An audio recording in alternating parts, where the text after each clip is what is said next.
Hello there. Welcome back again to Soul Records Presents After the Show, one of the greatest shows on earth. Today I have somebody very special here with me, Roy Williams, a great performer, a great artist. How you doing, Mr. Williams? I'm fine. How are you doing, Mr. Johnson? You know, I've been knowing you for quite some time, and I know that you've been around a lot of artists. I know you performed on stage with the Ebonies. You know, you were one of the last intruders. You have been with Executive Suite. You know, I remember when you used to be on Steel Pier as a dancer. Yeah, and the Highlight Show. The Highlight Show as a dancer. Yes. Now, right now, I know that you're recording with Butch Ingram on his label, I believe, Society Hill Records. That's right. And I know you have a new release out because I have heard they call you the real thing. And being the real thing, I listened to some of the music on there, like Uptight, which was Stevie Wonder's record. You did a great job on that. Right. I heard Misty. Yeah, Misty, Summertime. Yes, Easy. You do Impossible Dream. Yeah, you do a lot of great things. So what are you actually doing right now, or performing-wise? Any place special? Well, at this very moment, what I am doing is trying to put together through my producer, a New York tour, something in New York City between Long Island and Manhattan. It seems to be something that's planned for me, so details aren't anything that I really have to present to the public at this time. I try to let the people that handle that end of it take care of their part, and I just come on stage and do my job. You know, when you mention your producer, you know, Butch Ingram, a good friend of mine. He's a very good producer. Matter of fact, I believe his brother was one of the ones that was on the what they call the Legends of Motown, or it was the Shadows of Motown. That's right. I believe. The Shadows of Motown. Yeah, you know, I believe that was an Oscar-winning video or exactly. Oscar-winning documentary. And actually, his daughter Bianca is in a play right now that is based on that same thing, and she's on doing a Broadway stint right now on the Legends of Motown, or in the Shadows of Motown. Well, you know, as one of those of Soul Records, you know, anything that got something to do with Motown, you know, I'm always interested, and I'm always interested in anything got to do with the sound of Philadelphia. You know, knowing that you was one of the last intruders, you know, but they were a good group. They were one of the Gamble and Huff's, you know, original groups. And now I know that you're on your own, basically doing individual performances, individual songs, individual recordings. And, you know, matter of fact, when we come back, I want to talk about that. Okay. We're going to take one break for 1 minute. All right. Today's show has been sponsored by Farmers Insurance in Voorhees, New Jersey. To protect your assets and the people you love, call Mike Skoranek, your local Farmers Insurance agent, at 856-336-2553. We are farmers. Bum, ba-dum, bum, bum, bum, bum. Here, we have an attractive orange and a distinguished apple. They're two similar, but opposites. Theory, a wingman is needed, or perhaps a wing lemon. A friend to the orange and an acquaintance to the apple, the lemon brings the two opposites together. See, with a little fresh thinking, the universe can be surprisingly smooth.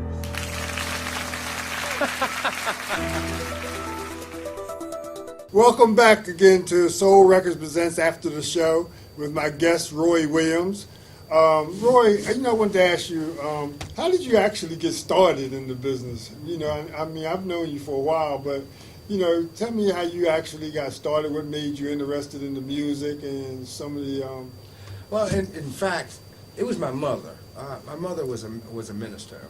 She wasn't when I was young, but later in life she became a minister. But my mother loved music. She particularly loved blues and jazz and soul music. And she used to sing an old song that's on my album now called Summertime. I was actually quite surprised when Butch Ingram drew up the songs for the album Roy Williams, The Real Thing.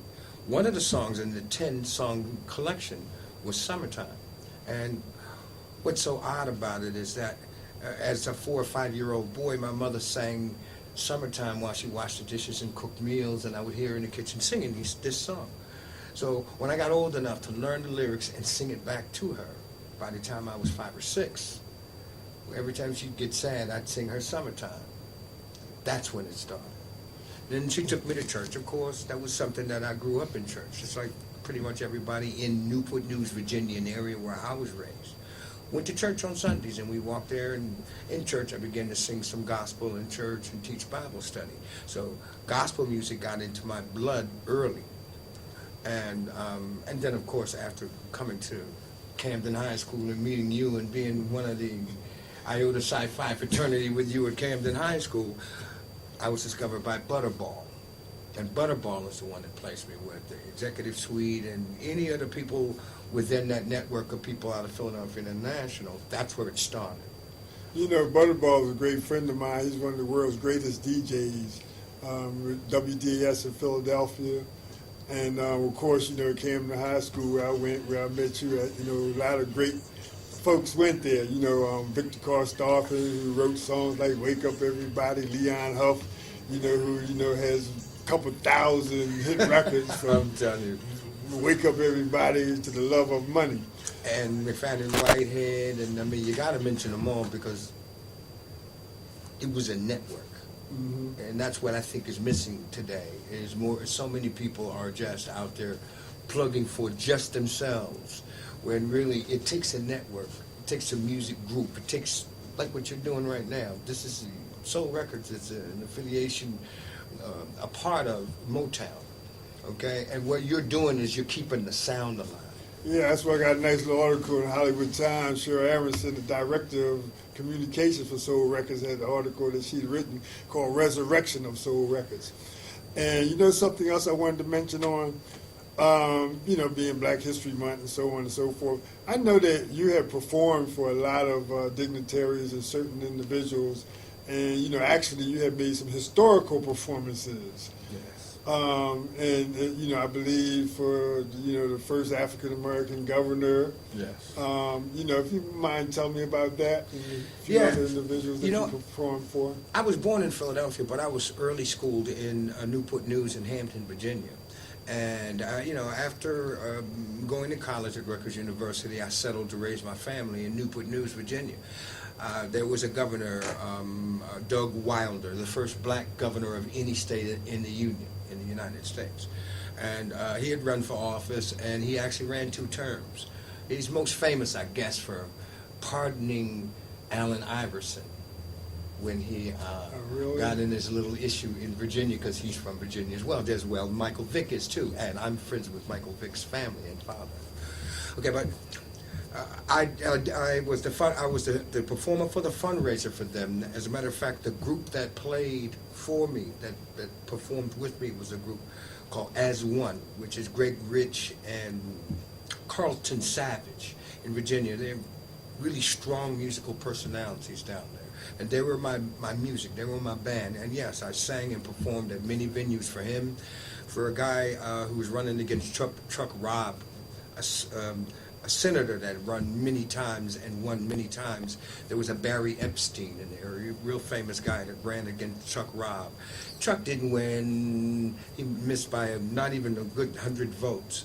But my voice was the voice of his campaign on cruise ships, at fundraisers and things like that. So between Virginia Beach, Hampton, Newport News, Hampton, you know, Portsmouth, and Chesapeake, I pretty much sang everywhere there. And there wasn't one place, the House of Jazz in Virginia Beach, even the House of Comedy there with Roy Ayers on one occasion. Okay, so, and the Comedy House Kazi's in Newport News. So every popular comedian that I know has performed at Kazi's.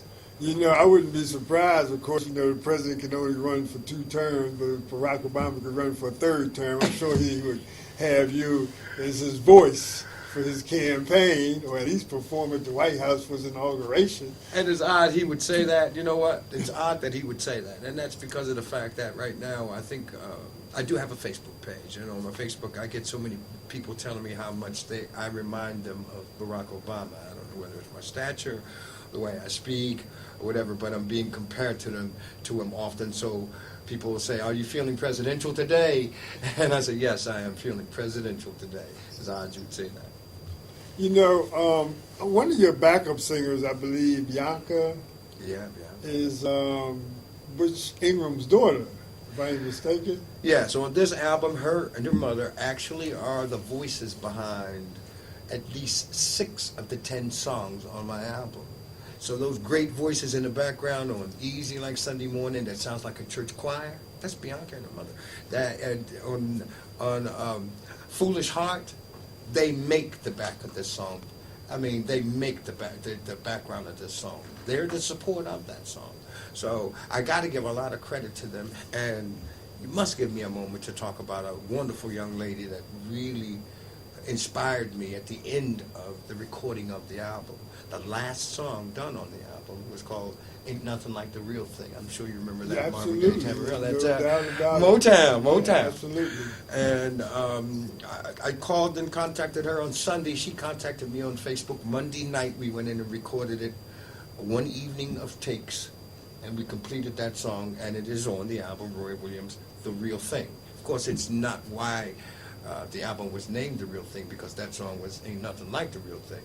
But he was saying he named it The Real Thing because of my range, because I am a falsetto, a first tenor, a second tenor, a falsetto, a baritone, and a bass. Now, because of that, he says I have incredible range, and in order to be able to sing any kind of song, any genre, and sing it in any key, you have to be the real thing. Well, that you are. I must agree that you are the real thing. Matter of fact, maybe we have a few tapes of some of the songs that you have performed. Matter of fact, when we come back, I'm going to ask the audience to take a peek at some of your stuff for a second. Be right back in 1 minute. Sponsored by More Than Gifts. Come see our new location in Marlton, New Jersey. Not just gifts, but more.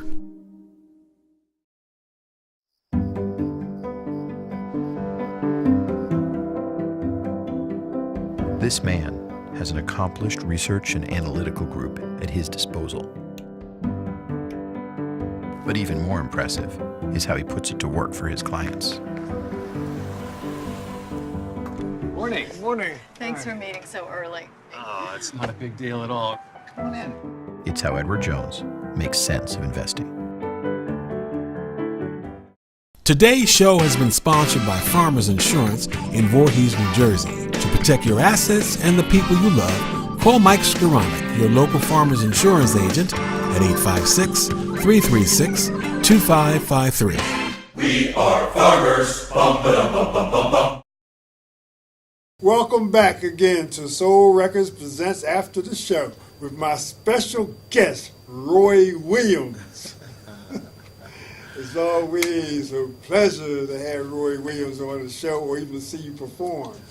Matter of fact, we have a little clip of you performing. Let's take a peek for 1 second.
Now, Roy, tell me about the clip there. Well, what we have here is, that's the song that I spoke to you about when I said that when I was a boy, I sang Summertime to my mother. Of course, I have to start out with that when she's no longer with us, but it holds a special place in my heart, and one of the key things about that song is when it was initially recorded for the album, it was a one-take song. In the studio, I performed it within the best of my ability to, even though I didn't have that same ambiance, that same feeling as I had while I was in the studio, singing it as a tribute to my mother. But I thought I think it was done really well. I really liked the way the music blended in, and I really liked the way Madhouse TV handled their camera work. I enjoyed singing that song. I always enjoy singing Summertime. It's just one of those songs that just touches you right here. And then, of course, Easy Like Sunday Morning and Together. Together is a song, of course, that lends me back to my Intruders days. Being known as the last voice of the Intruders is very important to me because I gained a lot of experience and a lot of knowledge from being a part of that group and that organization. All of it was under the Butch Ingram umbrella, of course, from the songs on that last particular album. But Easy Like Sunday Morning, that was a dream to do. It was a wonderful song to sing. I really don't see people singing that much. Billy Ingram's doing my guitar work on that song. He's a great guitar player. Ooh, man, he just blew it right out of the park. And it's a fun song to sing. That's the thing. I heard it. It sounds just as good as Lionel Richie. If Lionel don't mind me saying so. If not better, I'm sorry, Lionel. Well, for all those people out there that know about me and the fact that I did minister for quite a while beside my mother, and I do have formal education in theology. It just felt so good at the end of Easy Like Sunday Morning that we blended the song out at the end to sound like a church choir. Well, that's what soul got created. That's how soul came about, with R&B and gospel, a little bit of jazz, created soul. Absolutely. And you definitely got soul, and the music is definitely there. When you were speaking about touring, have you been touring many places or been? I'll say it like this. My producers and the people that handle agenting for me and public relations have been planning and plotting out a tour for me of great magnitude. They want me to only sing in certain types of venues. They want me to refrain from doing any smaller venues at this time. They're packaging up something spectacular. And at this point, I try not to even ask many questions about it. Everything that they tell me sounds great. There's even a production that I just saw of dance music. This is something that I just saw Sunday. I don't understand exactly what it is. All I know is I'm the third artist on it. It's on a package. It's a CD. It's supposed to be distributed to all of the clubs, nightclubs, and music halls all over Philadelphia, the East Coast, and of course the country. And it's going to have some famous artists on it, like Butch wrote I'm a Native New Yorker song. That's one of the songs that's on there, but it's some of the greatest performers that Butch Ingram has produced in the past. Was a great record. Yeah, and it's put together, some of the greatest artists that I believe Barbara Mason, one of her songs is on there. So he's reaching back to songs that he's done quite a while ago and to some more recent songs. And then, of course, my song, Ain't Nothing Like the Real Thing, a dance tune, is going to be on that album. I saw the packaging. It's a wonderful thing. It's going to be coming out very soon, and there will be a tour that will be following it right away. As for the order of the tour, where we will be going, I don't want to. I've heard a few things, but I don't want to say anything now. I got to kind of be disciplined and just let the promotions and production people handle that. Two other things I want to mention, because one of the producers with me one day said, yeah, Roy Wills reminds me of Johnny Mathis. And you do resemble him. Hey, and also they were talking about how great you used to dance one time during the contest between the High Lit Show and Soul Train. Yeah. I believe you were the dancer. And you outdanced everybody there, if I ain't mistaken. Yeah, we had a dance. We had a dance off between Soul Train and Soul Train's star dancer, whose name was Harold, and High Lit, and I was our star dancer. we battled off. It was a dance-off, just like, back in the 70s and 80s when they disco danced like they were fighting or like they were, like it was a gang fight or whatever. Well, we danced off. But he danced off on camera from California, and I danced off on camera from Philadelphia. And the votes came in, and I was voted the #1 dancer in the country. Now, it was arguable in Camden because a guy named Lonnie Hicks and another guy named Took were very, very good dancers at the time as well, and we were all best friends, so it was kind of tough to be taking the title without giving some credit to the guys who supported me and kept my game up, Lonnie Hicks and Took. You mentioned Lonnie Hicks. He was in my class when we was in high school. Oh, I know. Yeah, and you know what? A lot of people don't know. You guys put Michael Jackson to shame. Don't get mad at me now. And it's odd you would say that because I tried to, I know I was the puny little guy, I guess Chihuahua barking up on a Rottweiler. What I'm saying is that during Off the Wall, when he came to Philadelphia International Studios to do Off the Wall, talking about Michael Jackson now, there was a big poster of him with the gloves on and the shoes. It was Billie Jean or something like that he was doing. And I saw the poster of him there, and I told him, I said, he's recording in this studio?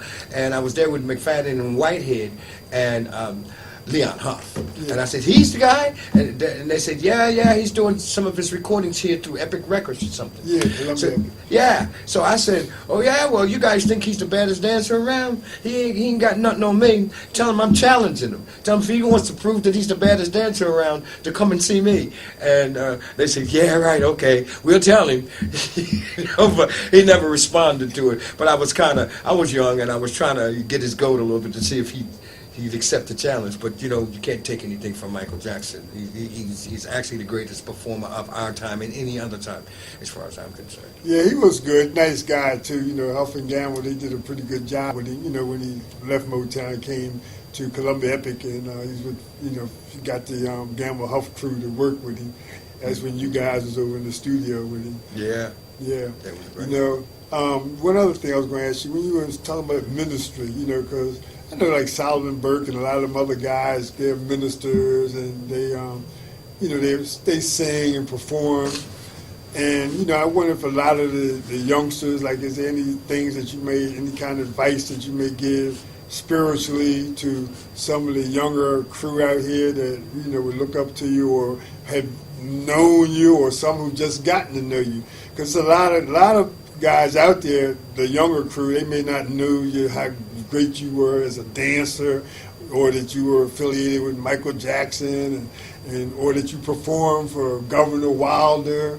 You have a lot of history with you. One of the key things that the youth should keep in mind today is there's a lot going on in the music industry and entertainment as a whole.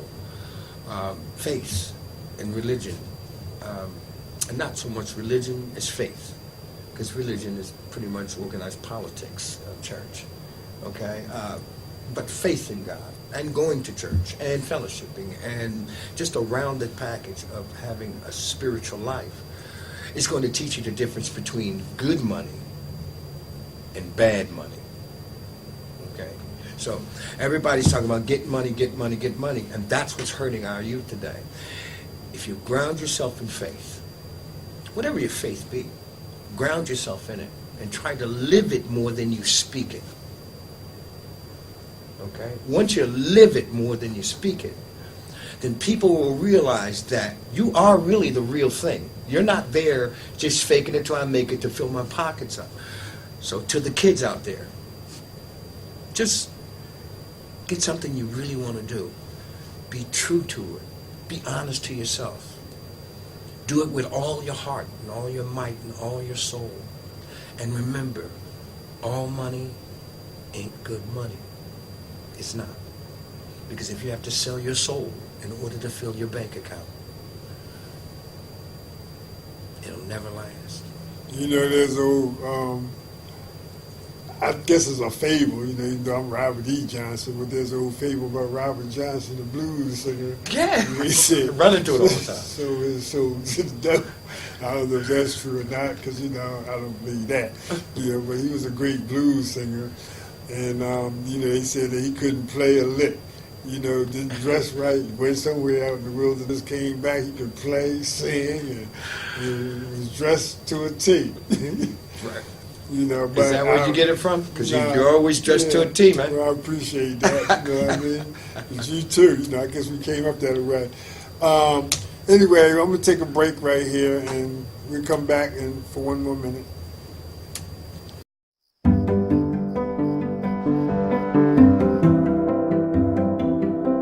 This man has an accomplished research and analytical group at his disposal. But even more impressive is how he puts it to work for his clients. Morning. Morning. Thanks for meeting so early. Oh, it's not a big deal at all. Come on in. It's how Edward Jones makes sense of investing. Today's show has been sponsored by Farmers Insurance in Voorhees, New Jersey. To protect your assets and the people you love, call Mike Skoranek, your local Farmers Insurance agent, at 856-336-2553. We are farmers. Bum ba dum bum bum bum bum. Welcome back to Soul Records Presents After the Show. I have my special guest, Roy Williams, here today, who's actually from South Jersey, where I'm originally from also. Roy, I was just speaking and thinking about a couple of things, when we was on break. You were talking about, how you are, bringing new artists up yourself. You're trying to promote artists, to different labels. I guess, basically your label and Soul Records, of course. Mm-hmm. Tell me what it is that you actually have been doing and are doing pertaining to new artists. Well, at least a few times a week, I'm being asked to listen to new artists, to young people, and to some older people like myself, and to listen to their talent and to give them some advice or some direction. Okay, I'm not producing anyone or anything like that, but until you get to the point where you realize that you build an empire by pulling other people and delegating authority, but pulling other people into a movement to a sort of a way. So what I'm doing is, unless you do that, you can hardly be successful. What I'm trying to do is, I don't want South Jersey to be forgotten. A lot of talent has come here, and of course gone to Philadelphia or gone to New York to become famous and to make a mark in the music industry. What I want to do is I want to bring that talent out right here in this area, in South Jersey, and I want that talent to be known for being from South Jersey, not going all the way around the house to get back to the front door again, going straight in the front door. The front door is Camden County, South Jersey, okay? Burlington County, okay? Atlantic County, South Jersey. Okay? There's two parts of Jersey. Most people don't even realize there's North Jersey and South Jersey. South Jersey has a lot of talent, a lot of good people. And what I want to do is, I want that talent to come out, and I want South Jersey to be given the credit for producing these artists. Well, the Sound of Philadelphia had a lot of artists from South Jersey, even though they call it the Sound of Philadelphia. I mean, Leon Huff is from South Jersey. The Ebony's South Jersey. from Executive South Suite, South Jersey. Executive Lola Suite. Falana, South Yeah, Jersey. So, you have a lot of artists that are actually from South Jersey. I was just thinking of my friend Larry Dunn. I think he's originally from one of your old neighborhoods, isn't he? Larry Dunn is one of my Facebook friends, and he's actually from Chesapeake, Virginia. Well, I believe he lives in Suffolk, Virginia right now, him and his wife. And No, I think he lives in Los Angeles now. Oh, he does? Yeah, him and Louisa. Well, he's from Chesapeake. Yeah, because I believe he's going to be with Earth, Wind & Fire. I believe they're going to receive probably a Lifetime Achievement Award from the Grammys, I believe. If they don't, they should be. Absolutely. He should. Larry Dunn to me is, at Hampton University, he was when he was back in the heyday of Earth, Wind & Fire, his hangout spot was Hampton University on campus where all the concerts and everything, and they were used to him being out there. Okay, so and plus two, Greg Rich, good friend of mine, my keyboard player, As One, down in Virginia, As One band, the group called As One. They were best of friends, both were keyboard players. Really both of them are geniuses on the keyboard. Can I tell you a really quick story if we have enough time? Yeah, go ahead. The first time that I performed at the Uptown Theater, but I was choreography and sound guy at the Uptown Theater. It was the Battle of the Bands. That's on Broad Street in Philadelphia where they always had the Battle Exactly. of the Bands, yeah. And so here's the thing. There was a new album coming out for a group we had never heard of, and the new album was for a movie called Sweetback's Badass Song by Melvin Van Peebles. Mario Van Peebles' father. Yeah, Mario's father. And that song, that movie was out, and the soundtrack, the score was done by a group called Earth, Wind and Fire, which at that time we heard nothing about. We knew nothing about them. I think one of the tunes was called "Come On Feet, Keep On Moving," and then they played a couple of hits from Last Days in Time. But we knew nothing about them. We were back in the dressing room, and the show was starting on stage, and they called us out to do our performance, and we went out as the executive suite. And the Ebonies had gone out prior to us, so we shared the same dressing room with Earth, Wind and Fire, and didn't know who they were. Of course, we were busy laughing at the sequins and all of that because we were dressing like the Temps, real sharp and everything, and they had the big bell bottoms and the sequins and the whole thing. And so we were laughing at them back there, and we saw Jessica Cleaves, the woman that was singing for them, knitting a pair of booties. Of course, we didn't know she was pregnant at the time or anything. We didn't know that. But all of a sudden, after we came back in, we had our fun, and we came back in. They said, okay, we're going to introduce a new group. And they said this, that, and the other about them. And they said, okay, Earth, Wind, and Fire. And they jumped up, giggling and laughing, and ran out on the stage. And we went to the backstage entrance where you could see the stage. And we sat there in awe. We never saw anything like that in our entire life. I saw Larry Dunn on a rotisserie, playing his piano while it was spinning around like that, and Verdine White was flying across the stage on cables. It was one of my most favorite experiences. How about that? When I speak with Larry Dunn, if he ain't watching the show, which I'm sure he is, he'll hear about this. It was funny, I'm telling you. They were a great group, and I'm going to miss Maurice White. Let me say this before we wrap this up. Where can we find you at if anyone's looking for you or looking for any of your music? My music is right now on every source, every retail source globally. You can buy any of my albums, the videos that I'm working on right now. That's something I'm really not supposed to talk about, but I will say that there are 2 music videos in the making at this time. But you'll be able to find everything that I have on iTunes, Amazon.com, Google Play Music, Spotify. And for those of you over in Europe, there is a source, something like YouTube, but you can purchase your music on this source. That's the difference between it and YouTube. It's called IsraBox. A good friend of mine named Madison King, who now resides. If you went to school with us, he was one of our. He's an attorney in Paris, France. Well, he's not an attorney there. He's a literature professor. Oh, okay. Okay, and he was an attorney in law at Harvard. Yeah, he's a Harvard graduate, no Massachusetts. doubt. Right. Yeah, he went to Camden High also. Exactly. Now, he was trying to buy my music, and he was having a hard time pulling things up on YouTube from London, or from Paris at the time. And one of his friends said, oh, I've already seen his stuff, and I've already bought his stuff on IsraBox. So before I knew it, there was a link that came to my page from him telling me to look up IsraBox. He found everything on IsraBox. So he was able to purchase, and anyone else traveling across the globe, if you're in the Far East or the Mideast, you can purchase on IsraBox. Okay, that's great to know. Okay, I guess we're going to wrap the show up for today. Make sure you stay tuned in the next time we're here with a special guest as Soul Records presents After the Show.